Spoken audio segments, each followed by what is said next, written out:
12. O tema da mensagem, se já tiver aqui, pode colocar. O tema da mensagem hoje é algo para você refletir.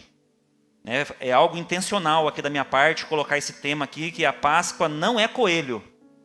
A Páscoa não é coelho. A Páscoa é sobre o Cordeiro. A Páscoa é sobre o Cordeiro. E aqui eu poderia falar tantas coisas assim, tem tanta coisa para falar, e eu vou soltar tudo aquilo que Deus colocou aqui no meu coração, mas você precisa entender o real motivo da Páscoa. O nosso país, desde quando ele foi descoberto, aí, foi colonizado pelos portugueses, aquela coisa toda que você conhece a história, é um país que é extremamente religioso. E nesse momento da colonização, do nosso país sendo descoberto, muitas culturas foram inseridas no nosso país. Na verdade, houve uma grande mistura de religião com cultura. Cultura de quem colonizou, com aquilo que estava sendo estabelecido, da descoberta. Então, o nosso país, a religião e a cultura, eles se misturam. Alguns rituais, tem rituais que são inseridos na igreja que você vai ver, cada onde tiraram isso? E aí você lê a Bíblia, você lê, fala, cara, não tem nada disso na Bíblia. E aí o nosso país, infelizmente, tem essa geografia, assim, de diversidade, de várias pessoas, várias crenças. Mas assim, a gente não pode permitir que algumas coisas entrem na minha vida, na sua vida, diante daquilo que Deus estabeleceu. Então, o nosso país, só para você ter uma ideia, o nosso país ele não foi ensinado para ser discipulado.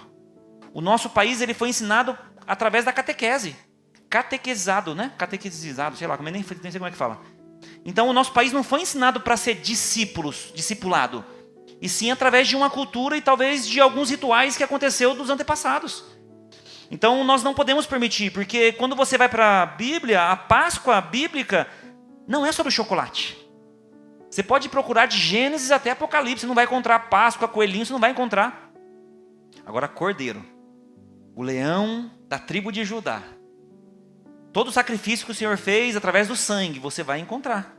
Então a Bíblia nos fala sobre uma Páscoa que é sobre o cordeiro, e não sobre o coelho, não sobre o chocolate. A Páscoa é sobre um cordeiro adulto que sangrou, que teve o seu rosto desconfigurado, que sofreu, que colocaram uma espinha de coroa na sua cabeça, e que passou tudo o que passou por mim e por você. A Páscoa ela representa justamente essa decisão do Senhor Jesus.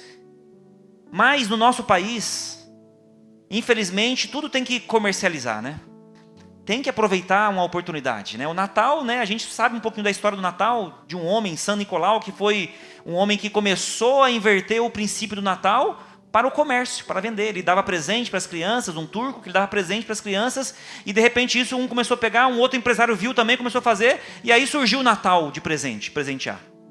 A Páscoa tem inúmeras histórias também falando como surgiu o coelho e o chocolate. Mas na Bíblia você não vai encontrar isso. Só que o nosso país e o mundo em geral quer comercializar, tem que ter algum benefício, tem que encontrar uma oportunidade. E aí por isso, quando a gente vai para a Bíblia, a gente vai ver que trocaram o sangue pelo chocolate. E trocaram o cordeiro pelo coelho, para comercializar. Eu não sei se vocês viram ontem ou antes de ontem, os donos, ou não sei se é um dono, se são donos, da Cacau Show, celebrando que um dia, acho que o dia de ontem ou de sexta, eles celebrando que um dia venderam 300 milhões de reais de chocolate. Eles celebrando, pulando. Até eu faria isso também, 300 milhões de chocolate vendido em um dia, celebrando a Páscoa, celebrando. Então nós, como país e mundo que sempre procuram a oportunidade diante de contextos, Mas eu hoje tenho a responsabilidade de dizer para você que Páscoa não é sobre o coelho. Páscoa é sobre o cordeiro. A Páscoa começa com um cordeiro que foi morto. Um cordeiro que foi entregue, um cordeiro que morreu por mim e por você. Que começou através de um pequeno cordeiro e que no final dele a gente vai ver é sobre um túmulo vazio. Um túmulo vazio. Deus ele transforma a morte em vida através do cordeiro, sabia disso? Deus transforma tudo aquilo que nós não poderíamos, através da dor de Jesus, em uma redenção, que é o plano da redenção. Aquilo que para alguns seria o fim é justamente o começo, uma nova vida, é uma esperança em Cristo Jesus através do Cordeiro. A cruz nos dá esse símbolo daquilo que foi pregado nela e que ficou nela. Algumas denominações de outras crenças colocam Cristo aqui e deixam ele pregado aqui. Ele saiu daqui. Ele não está mais aqui. O que ficou aqui foi somente os nossos pecados, os pregos que foram colocados e ficaram ali, mas ele não está mais ali. Então essa é a Páscoa que eu e você temos que celebrar, como nós fizemos aqui desde o início, celebrando que a terra estremeceu porque ele ali pagou um alto preço. E ali houve a manifestação de Deus. A Páscoa começa através de Moisés, querido. A Páscoa começa através de Moisés. Moisés, ele é o libertador, ele é aquele que foi chamado por Deus. E ele dá a direção exatamente como nós temos que se comportar em dias de Páscoa. Todos encontraram aí Êxodo 12? É um dos primeiros livros aí, Êxodo 12, deixa sua Bíblia aberta aí que eu quero compartilhar com você sobre a Páscoa. Você vai aprender hoje o que é Páscoa, em nome de Jesus. Êxodo capítulo 12, do 1 até o 14º versículo nós vamos ler. Aqui começa a Páscoa. Prestem atenção. O Senhor Deus disse a Moisés e a Arão, lá no Egito: este deverá ser o primeiro mês no ano para vocês. Digam a toda a comunidade de Israel que no 10º dia deste mês, todo homem deverá separar um cordeiro ou um cabrito para a sua família, um para cada casa. Se uma família for pequena demais para um animal inteiro, deve dividi-lo com outro vizinho, mais próximo, conforme o número de pessoas e conforme o que cada um puder comer. O animal escolhido será macho de 1 ano. Tem algumas versões que diz de 1 ano no máximo, sem defeito. E pode ser cordeiro ou cabrito. Guardem-o até o 14º dia do mês, quando toda a comunidade de Israel irá sacrificá-lo ao pôr do sol. 7. Passem, então, um pouco do sangue nas laterais e nas vigas superiores das portas das casas, nas quais vocês comerão o animal. Naquela mesma noite comerão a carne assada no fogo, com ervas amargas e pão sem fermento. Não comam a carne crua, nem cozida em água, mas assada no fogo. A cabeça, pernas e as vísceras. Ou seja, algumas outras versões diz o cordeiro todo. No 10. Não deixem sobrar nada, até pela manhã. Isso nós sabemos fazer, né? Não sobra nada. Quando tem churrasco, nós rapa tudo, não deixa sobrar nada. Mas aqui dá uma direção. Não deixe sobrar nada até pela manhã. Caso isso aconteça, queime o que restar. Ao comerem, estejam prontos para sair. Cinto no lugar, sandálias nos pés e cajado na mão. Comam apressadamente. Esta é a Páscoa do Senhor. Depois eu vou dizer o contexto para vocês aqui, rapidamente. Naquela mesma noite passarei pelo Egito, e o matarei todos os primogênitos, tanto dos homens como dos animais. Executarei juízo sobre todos os deuses do Egito. Eu sou o Senhor. Verso 13. O sangue será um sinal para indicar as casas que vocês estiverem. Quando eu vir o sangue, passarei adiante. A praga da destruição não os atingirá quando eu ferir o Egito. Este dia será um dia memorial que vocês e todos os seus descendentes celebrarão como festa do Senhor. Celebrem como decreto perpétuo. Essa é a Páscoa do Senhor. Feche seus olhos. Pai, obrigado pela tua palavra, obrigado por nos ensinar, ó Pai, caminhar diante dela. Obrigado, ó Pai, por nos dar clareza daquilo que agrada o teu coração, daquilo que nós somos, daquilo que nós temos que fazer, daquilo que eu e todos nós que estamos aqui precisamos, ó Pai, diante da tua palavra. Obrigado, fala conosco essa noite, nos traz, ó Senhor, clareza da tua palavra, a compreensão dela e que nós possamos ensinar os nossos filhos, todos aqueles que caminham conosco, para que nós possamos de fato, ó Pai, viver a plenitude de todas as áreas que o Senhor tem para cada um de nós. Assim eu oro, assim eu peço que o Senhor continue ministrando aos nossos corações, que o Senhor continue presente no nosso meio, como está desde o início, que o Senhor continue falando aos nossos corações. Assim eu oro e agradeço em o nome de Jesus. Amém, amém, amém. Como eu disse aqui, através desse texto, e quero que você anote, se você puder, para você aprender algumas coisas que é importante para a nossa vida em datas especiais como essa. A Páscoa é um marco espiritual para todo cristão. A Páscoa é o que foi ministrado aqui sobre uma libertação. A Páscoa aqui começa com Moisés, que estava conduzindo o povo no Egito para uma libertação. Se você não lembra da história, o povo de Deus, o povo de Israel, era escravo do faraó. E o povo trabalhava, servia diante das ordenanças do faraó. Então tinha que cumprir todas as leis e rituais que o faraó determinava.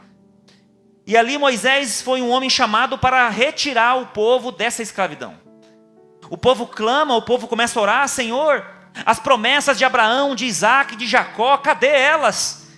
O povo começa a ficar oprimido pela escravidão que vivia, e o povo começa a clamar. O povo fala: Senhor, cadê as promessas? Senhor, cadê aquilo que o Senhor prometeu? As terras que o Senhor prometeu para nós, a terra de Canaã, a terra que mana leite e mel. Senhor, as promessas que o Senhor fez a Abraão. O Senhor disse que a descendência de Abraão seria mais numerosa que as estrelas do céu, seria mais numerosa que as areias da terra, das praias, seria tudo aquilo que o Senhor prometeu. E cadê, Senhor? O povo começa a clamar. E ali esse clamor, o Senhor ouve. O Senhor ouve o clamor e o Senhor começa a agir. Ele começa a agir diante de Moisés, ele levanta Moisés para libertar o povo. No Antigo Testamento, Deus tira Israel da escravidão. Mas depois disso, no Novo Testamento, ele livra o povo do pecado. Então aqui ele faz algo que eu e você precisamos aprender, porque a Páscoa começa através de um cordeiro morto. Ele termina com um túmulo vazio, mas Deus transforma tudo aquilo que eu e você passamos de morte em vida. Tudo aquilo que nós experimentamos de negativo, de ruim, Ele transforma em vida através do cordeiro, através do sangue que purifica, que limpa e que nos dá essa oportunidade. A Páscoa começa através de Moisés libertando o povo. Moisés foi o cara que ouviu a Deus e viu a Deus através de uma sarça ardente. Você se lembra da história? Deus se revela para Moisés através de uma sarça ardente que queimava, mas não se consumia. E ele fala: Moisés, tire as sandálias dos seus pés, porque essa terra que você está pisando, ela é santa. E Moisés automaticamente já atende essa voz, esse chamado, e ele foi chamado para tirar o povo da escravidão do Egito. Moisés reluta, de imediato ele já não queria. Ele já fala que é gago: eu não consigo falar, eu levanto o homem para falar, eles chamarão, eu não consigo, ele te dá o cajado. Ele coloca tudo aquilo que o Senhor vai fazer. Então ali começa a Páscoa, nesse encontro na sarça ardente, que não se consumia. Moisés e Arão então vão até o faraó, e começam a falar para o faraó: olha, o Senhor Deus nos enviou aqui. O faraó sarcástico pergunta: mas quem é esse Deus? Porque os egípcios tinham deuses de tudo quanto é jeito. Era Deus da terra, era Deus da lua, era Deus do sol, era Deus da água, era Deus do mosquito, tinha Deus para tudo. E aí o faraó fala: quem é esse Deus? E aí Moisés: esse é o Deus soberano sobre todas as coisas. Ele nos enviou aqui dizendo para você libertar o povo. E aí Moisés começa a atender esse chamado, e aí o faraó ele rejeita isso, ele não libera o povo, e ali começa a Páscoa. Sabia que a Páscoa começa através das pragas que foram enviadas ao faraó? As 10 pragas que foram enviadas por Deus para que fosse desbancado cada deus egípcio. Ele envia a primeira praga, que é justamente no rio Nilo. Naquela época do Antigo Testamento não tinha outra fonte de água. A única fonte de água era o rio Nilo. A única. Não era a maior ou a mais importante. Era a única fonte de água no tempo do povo do Egito, era o rio Nilo. A primeira praga, o Senhor transforma o rio Nilo em sangue. E olha o cuidado de Deus. Os egípcios iam pegar no rio Nilo o sangue, não pegavam, morreu todos os peixes, mas cada hebreu que chegava para pegar o sangue e levava para casa, quando chegava em casa se transformava em água. Somente com o povo hebreu, somente o povo de Deus. E ali na segunda praga ele envia justamente uma série de rãs. E para os egípcios, aquele animal, ou essa espécie de bicho, era terrível, porque existia um deus egípcio de rã. Existia uma estátua de uma rã, que era um deus que eles adoravam. E eles enviam também, o Senhor envia essa manada de rã, para mostrar que Deus era maior do que o deus deles, que era Hept, chamava a deusa da rã deles. Ele persiste em não liberar, ele manda a terceira praga, sobre os piolhos, os mosquitos, tudo aquilo que confrontava sempre os egípcios. E preste atenção, se você não sabe, todas as pragas que foram enviadas no Egito, nenhuma praga atingiu o povo de Deus, nenhuma. Todas as pragas que foram enviadas aqui no Egito, o povo de Deus foi isento. E eu fico me perguntando, meu Deus, mas como pode isso? Os hebreus e os egípcios andavam todos juntos. Eles trabalhavam para os egípcios, os hebreus, mas eles andavam juntos. No mercado, eles faziam o comércio juntos, eles andavam juntos. Como que uma rã não ia na casa do hebreu? Como que um piolho não atingia o povo hebreu? Fala, Senhor, só o Senhor vai fazer um negócio desse. Quem duvida talvez que Deus não existe, fala, meu Deus, como pode? As plantações, quando foi enviada a praga dos gafanhotos, e aquilo que consumiu toda a plantação, somente dos egípcios. A plantação dos hebreus preservadas. Absolutamente preservada. Ele foi enviando as pragas, ele enviou a praga da chuva de granizo, ele enviou a praga também da escuridão. A escuridão para os egípcios era uma afronta, porque existia um Deus da luz, mas diante do nosso Deus, o Deus da luz deles não se manifestou. Então a Páscoa começa com isso. Mas a última praga é onde é a preparação da ceia do Senhor para a saída do povo que vai celebrar a Páscoa. Na última praga você sabe que é enviado através de Deus para Moisés. Moisés, a última praga agora, eu enviarei o anjo da morte, onde todos os primogênitos, tanto de seres humanos como de animais, não ficarão. E aí Moisés, mas Senhor, como é que vai ser isso?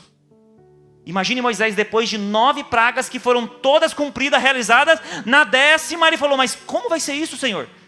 E aí o Senhor se manifesta para ele, dizendo exatamente o que ele tem que fazer, de preparar a ceia com o cordeiro. Ele justamente dá a direção para Moisés, dizendo, Moisés, o anjo da morte não chegará até a casa do meu povo, se todos obedecerem. Vocês peguem um cordeiro novo, no máximo de 1 ano, vocês peguem o sangue dele, coloquem numa vasilha, peguem uma esponja, essa esponja que vocês pegarem com o sangue do cordeiro, vocês coloquem em volta da porta de vocês coloquem nos umbrais, na parte lateral e na parte de cima, e ali vocês estarão preservados. O anjo da morte não vai chegar até vocês. Por isso que o salmista declara que nenhuma praga chegará à nossa tenda. Você entende quando essa passagem fala de tantas pragas que não atingiu o povo de Deus? O salmista faz uma ilustração aqui dizendo que nenhuma praga chegará à minha vida e à sua vida quando nós estamos com o cordeiro ungindo a nossa casa, o nosso filho, a nossa vida, porque nada vai atingir. Pode 1000 à direita, 10.000 à nossa esquerda, mas nós não seremos atingidos, porque nós temos o sangue do cordeiro ungindo a minha casa e a sua casa. Começa a Páscoa aqui.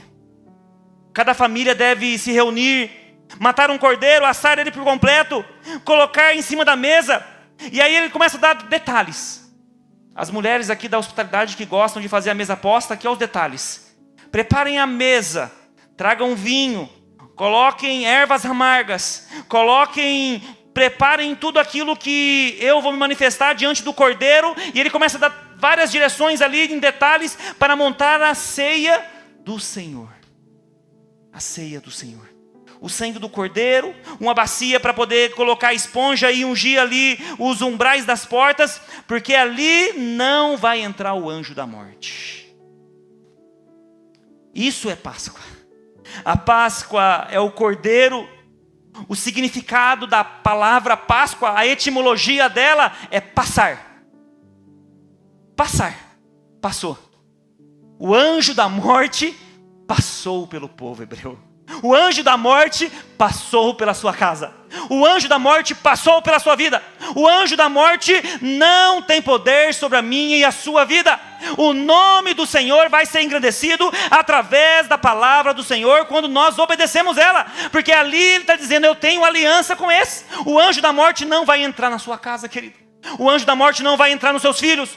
O anjo da morte não vai ceifar aquilo que o Senhor falou que é dele. O anjo da morte não vai. O Senhor não toca, querido. Receba isso hoje em nome de Jesus. Pastor, é tanta luta. Pastor, meu Deus, eu não estou suportando mais. O diabo não toca. Ele não tem poder e autoridade para tocar naqueles que são do Senhor. Ele não toca. Ele não toca nos seus filhos. Ele não toca. Porque você tem um sangue. Você tem uma aliança. Você ungiu os umbrais da sua casa. A partir dessa data, queridos, os judeus, eles mudaram o calendário. Até hoje é assim. No calendário judaico, o ano começa hoje. Hoje, assim, no mês de abril. O nosso é de janeiro a dezembro, o deles é a partir de abril. É uma direção que Deus deu naquele tempo, eles acataram e permanece até hoje. O ano judaico começa a partir de abril. O cordeiro macho de 1 ano no máximo representa o Senhor Jesus. No Antigo Testamento é justamente a direção de um cordeiro, de um animal.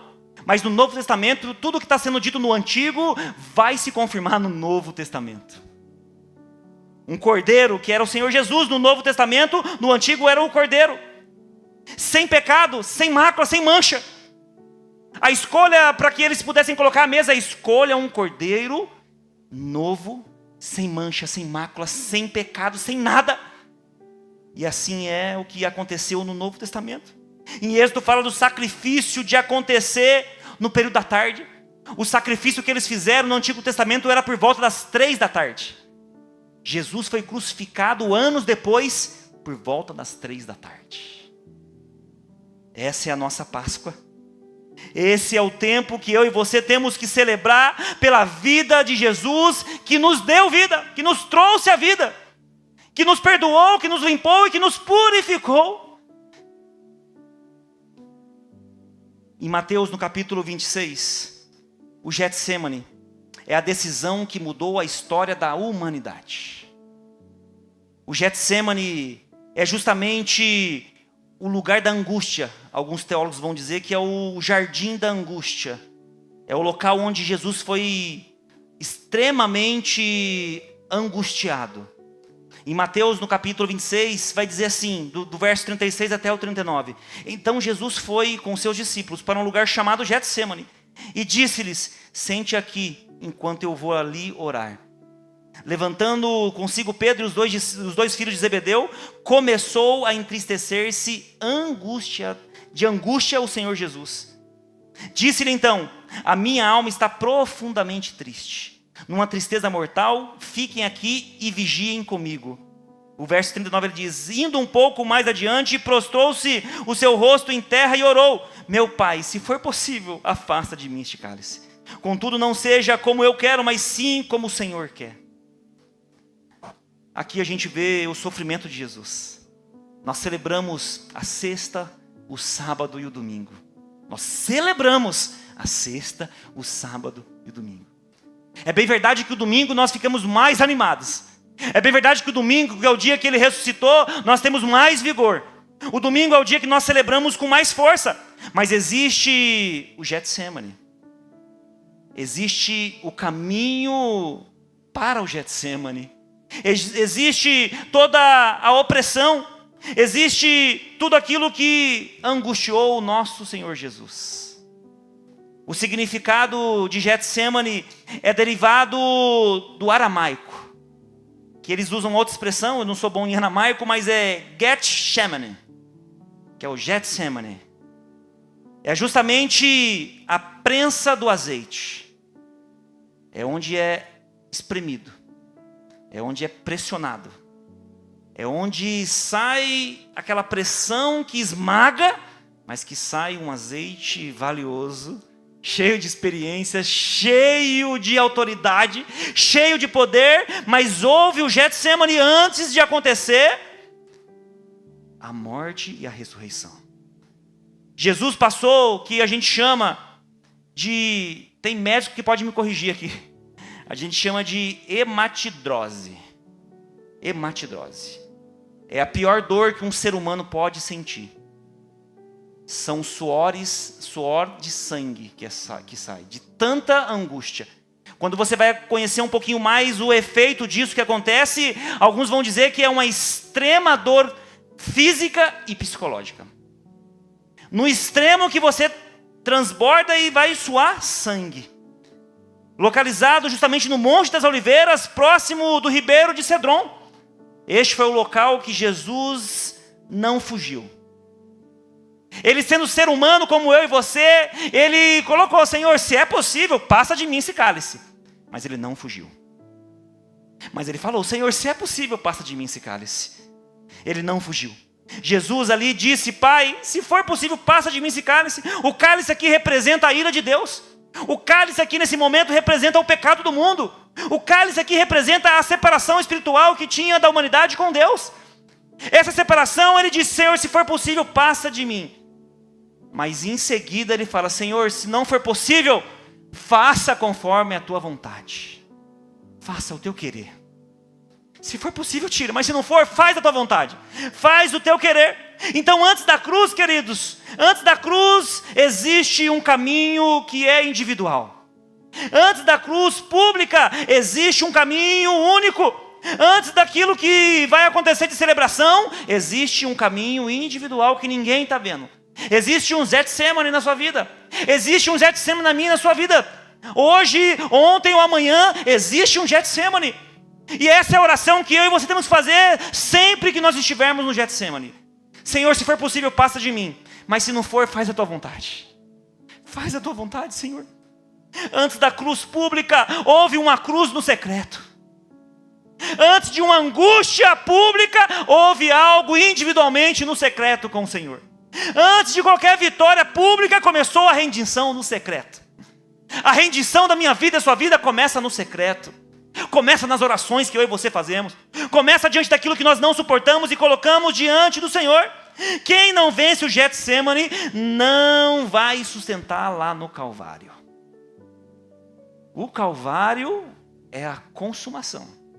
Mas antes do Calvário, eu e você temos que suportar o Getsemane. É sobre um sacrifício, é sobre um sangue derramado, é sobre uma rendição. Um plano de redenção que existe. Hoje, para mim e para nós todos estamos aqui, é você entender que existe um que morreu por mim e por você. Hoje não é sobre um que vai dar o que você quer. Hoje não é sobre um que vai fazer aquilo que você gosta. Hoje é sobre aquele que te deu a vida. É aquele que te deu a oportunidade de você estar aqui hoje. É aquele que te deu a oportunidade, mesmo com todos os problemas que você tem, você está aqui hoje por ele. É sobre aquilo que ele fez naquela cruz por mim e por você. Porque se ele não tivesse feito o que fez, nós não estaríamos aqui agora. É sobre isso. Quem não se rende no secreto não vai sustentar o propósito em público. Não vai. Não vai. Segundo lugar, a prisão e o julgamento. O justo que foi condenado. O justo que não falou, não reclamou, não se defendeu. Não se defendeu. E glória a Deus por isso. Porque ele, se tivesse se defendido, talvez nós não estaríamos aqui. A prisão e o julgamento do justo condenado. Enquanto ele ainda andava, está lá em Mateus capítulo 26, do 46 até o 50. Enquanto ele ainda falava, Judas chegou, um dos 12, e com ele estava uma grande multidão, armando as espadas e varas, enviado pelos chefes dos sacerdotes, líderes religiosos e o povo. O traidor havia combinado um sinal com eles, dizendo-lhes: aquele a quem eu saudar com beijo, é ele, prendam-no. Dirigindo de imediato a Jesus, Judas disse: salve, mestre, e o beijou. Jesus perguntou: amigo, você chamaria um traidor de amigo? Você chamaria um traidor de amigo? Jesus perguntou: amigo, o que te traz? Então os homens se aproximaram, agarraram Jesus e o prenderam. Aqui está a maior demonstração de amor que pode existir na minha visão, querido. Você saber que te traíram e você falar: amigo, o que você fez? Uma outra expressão que acho que devia ter usado: amigo, o que você fez? O que você foi fazer? Chamando de amigo, sabendo que ele foi entregue. Jesus é traído por Judas com um beijo, e ele é preso como um criminoso, julgado ilegalmente diante da lei da época. Pôncio Pilatos lavou as mãos, ele não sabia mais o que fazer. Ele queria condenar, ele queria dar sentença, mas ele não conseguia. A esposa de Pôncio Pilatos falou assim: eu tive um homem, com esse homem ele é justo. Nesse sonho ele é o Filho de Deus. E ele lavou as mãos. É o povo que decide.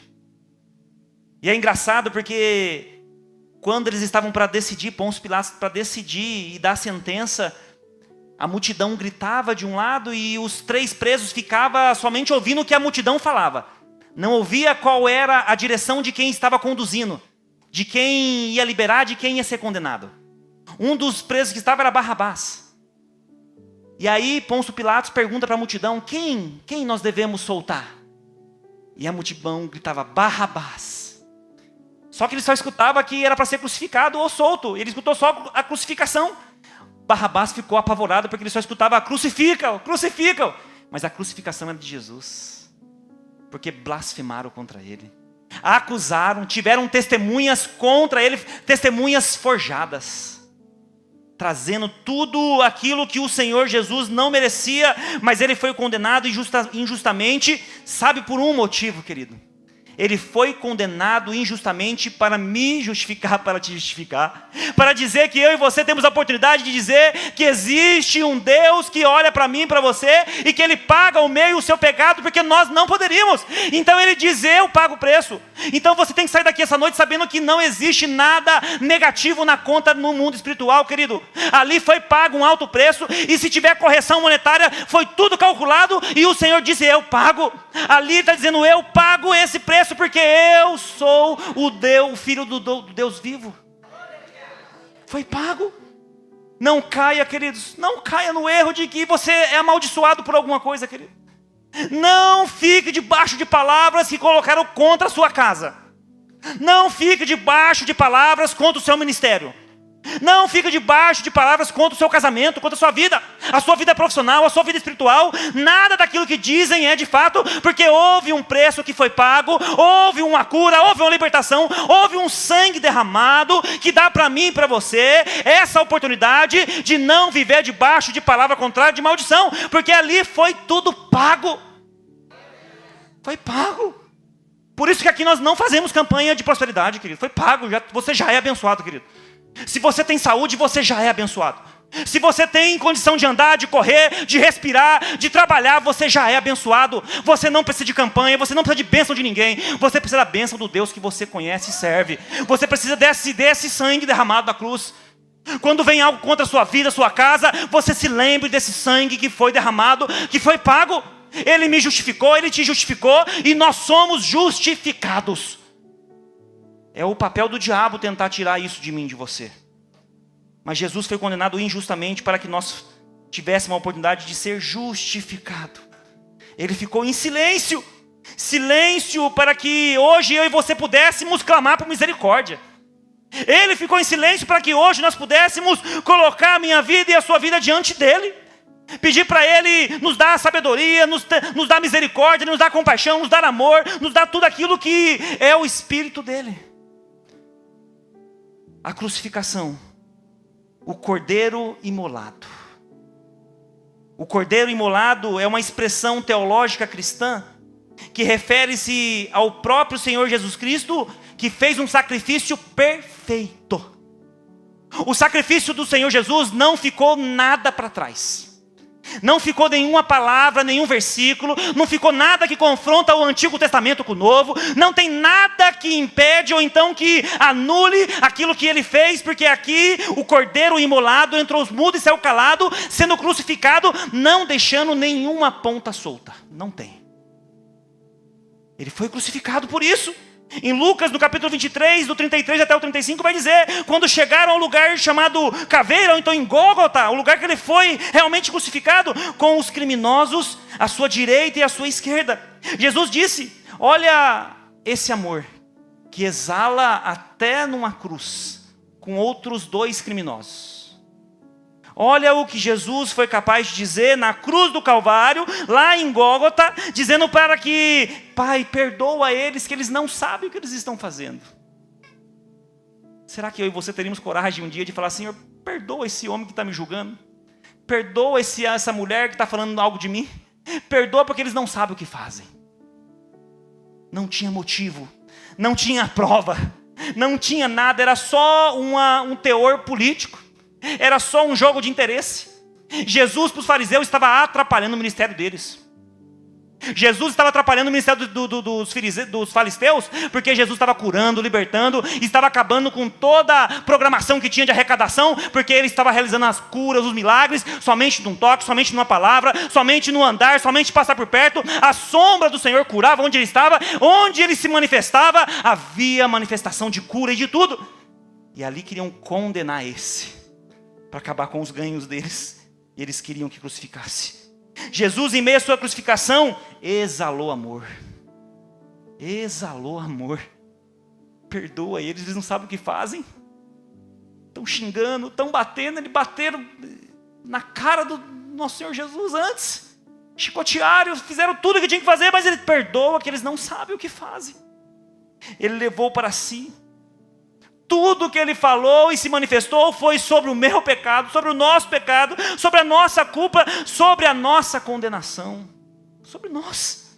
Em João 19:30, vai dizer algo justamente na hora próximo das 3. Está consumado. Próximo das 3. O mesmo período que foi lá no Antigo Testamento para fazer aquilo que o Senhor pediu através do povo de Israel, para preparar ali o cordeiro, as ervas amargas, ungir os umbrais, e perto das 3 houve a libertação no Novo Testamento, na crucificação perto das 3. Está consumado. João 19:30 diz, no grego, tetelestai. Tetelestai. Está consumado. Ou seja, o nome acabou de sair do SPC e do Serasa. A dívida não tem mais. Podem pesquisar, podem procurar, porque não vão encontrar mais. Podem falar quem eu era, podem falar o que eu fazia, porque agora está consumado. Agora não tem mais o que eu era, agora tem uma nova vida do que eu vou me tornar diante da cruz, porque agora ele disse, tetelestai, está consumado. Está consumado. Era necessário isso. A cruz, o momento que dividiu a história, foi o momento que nós como cristãos hoje recebemos, porque houve uma consumação. Houve uma decisão do nosso Deus que colocou diante de mim e de você. Então não tem nada, querido, receba isso em nome de Jesus. Não tem nada que te condene. Não tem ninguém nem nada que pode apontar o dedo na sua cara e falar que você não pode ou não vai conseguir, porque você foi comprado por um alto preço e que já foi consumado. Não vai ser, já foi consumado. Foi consumado aquilo que o Senhor já liberou para mim e para você. É como eu disse aqui, o exemplo mais claro para você entender. Está no prego. Está no madeiro. Aquilo que você tenta ser, que você não consegue, está no madeiro. Toma posse hoje, toma posição hoje, rompe com o pecado, rompe com aquilo que te afasta de Deus, porque não tem condenação alguma. Ah, pastor, fizeram algo contra mim. Ah, pastor, colocaram meu nome não sei aonde. Ah, pastor, já fizeram tanta coisa no meu nome. Não tem condenação alguma. O madeiro está vazio, aqui foi comprado, aqui foi purificado, aqui me dá uma vida, te dá uma vida, porque o Senhor pagou esse alto preço. Pagou. Tem gente que pega, mas meu avô era assim, pastor, meu bisavô era assim, todo mundo era da bebida, todo mundo fazia isso, pastor, e nós temos uma palavra que a família é assim. Não, foi pago, querido. Cumpriu-se a lei, agora foi consumado, agora houve uma dívida que foi comprada e paga no completo, na sua totalidade. Tetelestai, na etimologia da palavra dela é dívida paga por completa. Dívida paga por completa. Foi o amor que venceu, querido. Foi a manifestação de Jesus que venceu. Foi aquilo que ele pregou, que ele andou, que ele ensinou, aquilo que ele curou e libertou, venceu.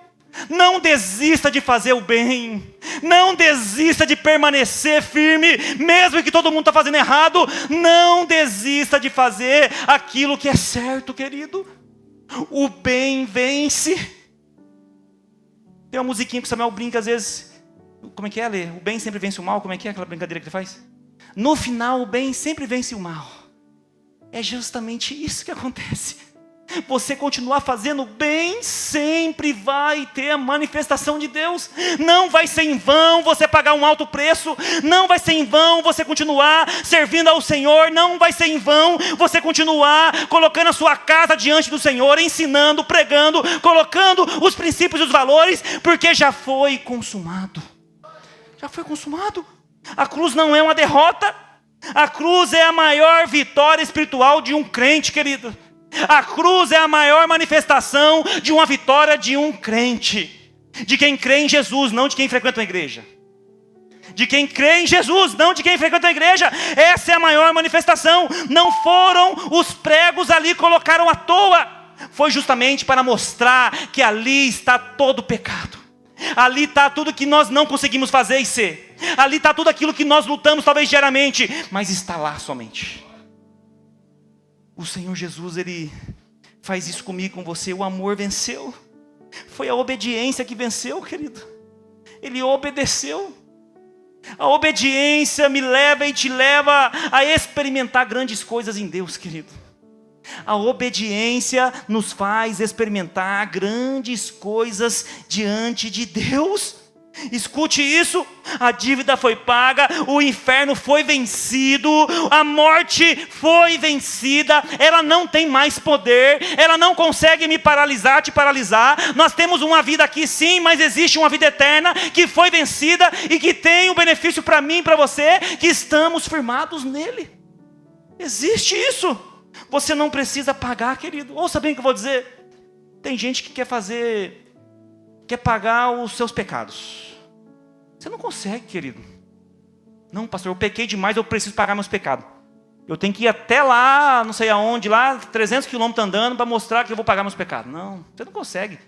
Você pode ir até para o Japão a pé, que você não vai pagar seus pecados. Já houve um que pagou. Tem um pastor que brinca com a gente e fala assim: pastores, Jesus já morreu pela igreja. Jesus já morreu pelo ministério. Jesus já morreu, você não precisa morrer. Você precisa viver. Você precisa expor isso na vida que você leva, com quem você anda, onde você trabalha, onde você estuda. Você precisa externar aquele que morreu, te dando vida, para você refletir a glória dele. Porque ele já morreu, você não precisa pagar mais nada. O nosso papel aqui, entre aspas, é o mais fácil. É só obedecer. Não precisa fazer campanha nenhuma, querido. Não sou contra a campanha, não. A gente faz também. A gente crê que a campanha, o Senhor se revela. Ali vira uma chave de pessoa que talvez estava fria espiritualmente. Na campanha ela pega firme. E ali tem um novo encontro com o Senhor. Não sou contra, não. Mas nós não podemos colocar a nossa vida diante de uma ação. Porque já foi liberado para mim e para você. Já foi liberado, já foi pago esse alto preço. A morte não segurou o nosso Deus. A morte não foi capaz de segurar aquele que é vida. Aquele que tem a chave, que ele abre, ninguém fecha, e aquele fecha, ninguém abre. Porque ali, quando aconteceu a morte, ali nós nascemos em Cristo Jesus. A morte do Senhor diz que o véu se rasgou no templo, de cima a baixo, dando uma direção para mim e para você. A terra estremeceu. Quando a morte aconteceu, mortos que estavam de fato mortos fisicamente se levantaram, começaram a andar pela cidade. Ali aconteceu algo novo na cidade que ninguém entendia, porque ali houve a consumação dos nossos pecados. Olha o que o pecado é capaz de fazer. Quando aconteceu a morte de Jesus, a terra estremeceu. O véu se rasgou de cima a baixo. Os sacerdotes ficaram olhando aquilo. Jesus, o que está acontecendo? Sabe qual é o sinal que manda para mim e para você quando o véu se rompeu? é que até então, Deus falava com Moisés. Deus falava com os profetas menores, com os profetas maiores. Deus falava com os sacerdotes para que os sacerdotes pudessem levar o povo. Quando o véu se rompe de cima a baixo, o sinal que Deus dá para nós, que é o que vale para hoje, é dizendo que Ele está acessível para mim e para você, que nós não precisamos de intermediários, nós não precisamos de campanhas, nós não precisamos de sacerdote, nós não precisamos fazer o que todo mundo está fazendo, porque o véu se rasgou de cima a baixo, dizendo que eu posso me relacionar diretamente, eu posso chorar diretamente, eu posso clamar diretamente, eu posso me colocar diante dEle e falar o que eu estou sentindo e passando, porque Ele vai me responder. O véu se rasgou, querido. O véu se rasgou. O véu rasgou e o significado é um acesso direto. Você hoje tem acesso direto. Você não precisa mais passar pela recepção. Se quiser servir aqui, a gente recebe. Ó, o Júnior está lá em pé já esperando. Mas o véu se rasgou, você não precisa mais passar pela recepção. Eu quero falar com meu Pai. Eu quero falar com aquele que me criou. Eu quero falar com aquele que enviou o Filho dele para morrer por mim e para que me dê uma vida nova nele, e eu quero me relacionar diretamente com ele. Ele está acessível para você, querido. Eu, pastor aqui em cima, não me torno melhor do que você. Quando a gente busca Deus, nós somos iguais. Inclusive Deus pode responder você primeiro do que eu, porque nós somos iguais. O véu, quando se rasga, é justamente isso. Não é mais o sacerdote, não é mais somente Moisés, não é somente mais aqueles que estão somente buscando. Assim, aquele que me buscar diretamente, eu ouvirei e eu responderei. Então, por causa do sangue, agora eu e você temos livre acesso. E glória a Deus por isso. O último ponto, o sepultamento. O silêncio de Deus. O silêncio de Deus aqui, já estou finalizando. O silêncio de Deus aqui representa o sábado. O dia do sepulcro. O dia que ele foi sepultado, ele ficou ali e ali houve o silêncio. Imagine, gente, para vocês terem uma ideia, o que repercutiu naquele período quando Jesus foi crucificado. A terra estremecendo, tudo, só se falava isso. Nos WhatsApp da vida, TikTok, Instagram, era somente Jesus foi crucificado. Todo lugar. No sábado, um silêncio. No sábado gerou uma dúvida no coração dos discípulos. No sábado, todos aqueles que acompanhavam Jesus, que viram os milagres, todos pensavam que agora acabou. O nosso mestre não está mais. O nosso mestre já se foi. E agora, como ficará nós? O silêncio é a preparação de Deus. O silêncio de Deus, eu libero para você que está aqui essa noite. Se você está clamando, se você está buscando, se Deus está em silêncio, é porque Ele está preparando algo para viver diante de você, algo que você nunca viveu. O sábado era o silêncio de Deus. Maria Madalena e a outra Maria foram até o sepulcro. As mulheres, né? Eu amo as mulheres. As mulheres foram até lá. Elas foram lá intencionadas em tirar a pedra do sepulcro. E elas foram conversando. Como é que nós vamos tirar? Duas mulheres, a gente não vai conseguir. Uma pedra grande, um sepulcro grande. Elas caminhando, perguntando como é que ia ser. Quando elas chegam perto do sepulcro, a pedra estava removida. Se você colocar diante de Deus o que você está achando que você não consegue remover, o Senhor vai mostrar para você que quando você chegar lá, Ele já removeu. Talvez você está passando por uma situação que você não consegue remover, mas o Senhor está dizendo, eu removo. Porque houve ressurreição, porque houve uma nova vida, porque houve um plano perfeito que foi e aconteceu, e Ele faz quando o plano é do Senhor. O céu ficou em silêncio. Talvez alguns estão aqui hoje em silêncio, achando que o céu está em silêncio. Talvez esteja mesmo. Mas é por uma preparação da ressurreição que vai acontecer. Deixa eu dizer algo para você que está aqui essa noite, querido, com muito amor. Tem algumas coisas da nossa vida que precisa morrer, para que depois Deus faça algo ressuscitar. Tem coisas que a gente fica segurando. Tem coisas que a gente não solta. Tem coisas que nós queremos fazer e segurar. Mas tem coisas que Deus está dizendo, tem que morrer. Porque se não morrer, não tem ressurreição. Se não morrer, não tem como eu manifestar aquilo que o meu plano foi estabelecido para acontecer. Mas o silêncio de Deus, querido, ouça bem o que eu vou dizer. O silêncio de Deus não é a ausência dele. O silêncio de Deus é uma preparação para aquilo que está ressuscitando. Aconteceu a ressurreição, Jesus não estava lá, ele apareceu depois. Ele apareceu depois para os discípulos. Ele apareceu para Maria Madalena. Ele apareceu para as mulheres, ele apareceu para Tomé. Tomé tinha que ver, apesar de Tomé só cria quando olhava, né? Então ele apareceu para Tomé, ele apareceu para aqueles que precisavam ver que ele é a ressurreição. Não fique esperando somente ver para crer. O Senhor já ressuscitou, querido. O Senhor ressuscitou a minha vida e a sua vida quando Ele morreu naquela cruz. O Senhor hoje me dá toda a condição e te dá toda a condição de viver uma vida nova, porque a morte foi vencida. Ele não tem poder, o inferno não tem autoridade para segurar aqueles que são do Senhor, porque a chave do inferno, a chave do céu, a chave da vida está na mão do nosso Senhor Jesus. Se coloque de pé em nome de Jesus. Ele venceu, Ele venceu. A ressurreição do Senhor, a morte foi vencida, o pecado foi vencido, o inferno foi vencido. Agora, ouça bem o que eu vou dizer, agora há uma nova esperança, agora há algo novo da parte do Senhor. Agora o Senhor tem algo para a sua vida e você precisa crer na ressurreição do Senhor, na sua vida e na sua casa. Hoje talvez a ressurreição é na sua área espiritual. Hoje a ressurreição talvez seja na sua área financeira. Talvez hoje a sua ressurreição é perdoar quem te feriu. A sua ressurreição está aqui hoje. O Senhor hoje está sobre cada um de nós, querido. Ele apareceu para confirmar que Ele é o Deus. Ele apareceu para todos para confirmar que Ele ressuscitou.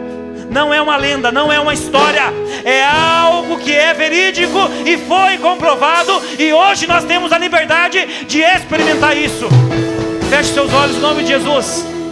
Essa é a nossa Páscoa, esse é o nosso tempo, esse é o tempo de ressuscitar os mortos, esse é o tempo de ressuscitar os ministérios, esse é o tempo de ressuscitar a saúde física, a saúde mental, aqueles que estão perdidos, aqueles que estão afastados.